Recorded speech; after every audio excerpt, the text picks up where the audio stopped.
آج ایک بہت بڑا دھوکہ دیا جا رہا ہے۔ اگر آپ سمجھتے ہیں کہ قرآن خود سمجھ سکتے ہیں تو یہ سن لیں، من قام رمضانا ایمانا و احتسابا، شکر ہے اللہ کی بارگاہ میں رمضان آیا ہے۔ میرے بھائیوں، 5 نمازیں تو 11 مہینے میں ہی پڑھتے ہیں، پھر اللہ نے قام رمضانا، رمضان میں کھڑا ہونے کا کس لیے کہا ہے؟ یہ ہے تراویح۔ ایک مغالطہ پیدا کیا گیا، قرآن مت پڑھو، اگر پڑھنا ہے تو ترجمے سے پڑھو۔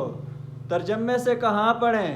مسجد سے باہر نکلو، مسجد اللہ کا گھر ہے، اس میں کسی اور کو مت پکارو۔ اللہ کے نزدیک سب سے محبوب جگہ مسجد ہے، احب البلاد الی اللہ المساجدها، اور سب سے ناپسند جگہ بازار ہے، وَأَبْغَضُ الْبِلَادِ إِلَى اللَّهِ الْأَسْوَاقُهَا، مسجد سے نکالو، شادی حال میں لے جاؤ، علماء سے کاٹو، اور دعوت تبلیغ سے کاٹو، اللہ والوں سے کاٹو، دینداروں سے کاٹو، 5 وقت کی نمازیوں سے کاٹو، پہلی اور دوسری صف کے بزرگوں سے کاٹو، لے جاؤ۔ کیا ہو گیا؟ دین سیکھنے جا رہے ہو؟ کہاں جا رہے ہو؟ شادی حال جا رہے ہو؟ کون سکھائے گا؟ ڈاکٹر صاحب، انجینئر صاحب، پروفیسر صاحب۔ اگر پلمبر کا کام ڈاکٹر کرے تو بیڑا غرق، باورچی کا کام پائلٹ کرے تو بیڑا غرق، تو قرآن اور حدیث پڑھانے کا کام نعوذ باللہ کیا اتنا مظلوم ہو گیا ہے کہ جو فارغ ہو جائے ڈاکٹر وہ یہ کر لے، جو ساری عمر بینک میں سود کما کر فارغ ہو جائے وہ یہ کر لے، جو کالج یونیورسٹی کے ماحول سے فارغ ہو جائے وہ قرآن پڑھانے لگ جائے؟ اللہ نے قرآن کو آسان بنایا ہے ہر مسلمان کے لیے، سمجھانا آسان بنایا ہے، سمجھنا نہیں۔ سمجھانا آسان ہے لیکن سمجھو گے کس سے؟ کسی اللہ والے سے، کسی دیندار سے، کسی پڑھے لکھے سے۔ وَلَقَدْ يَسَّرْنَا الْقُرْآنَ لِلذِّكْرِ فَهَلْ مِن مُّدَّكِرٍ، ہم نے قرآن کو نصیحت کے لیے آسان کر دیا ہے کوئی سمجھنے والا؟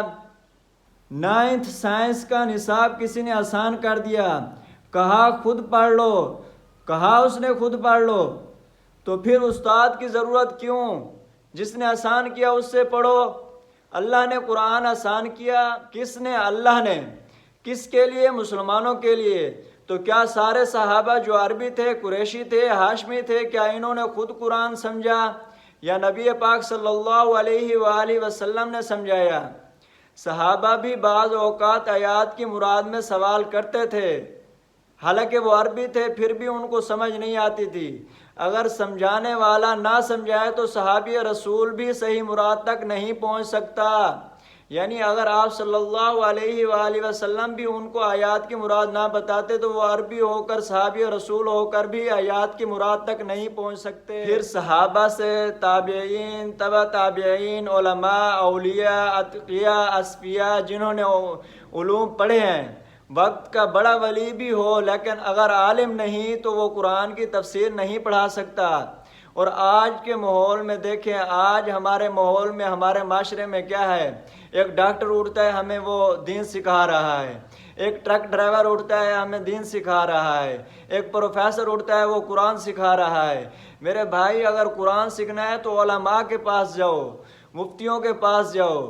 یہ دین کوئی اتنا مظلوم دین نہیں ہے کہ اب یہ انجینئر صاحب ہمیں دین سکھائیں گے یا پلمبر صاحب ہمیں دین سکھائیں گے۔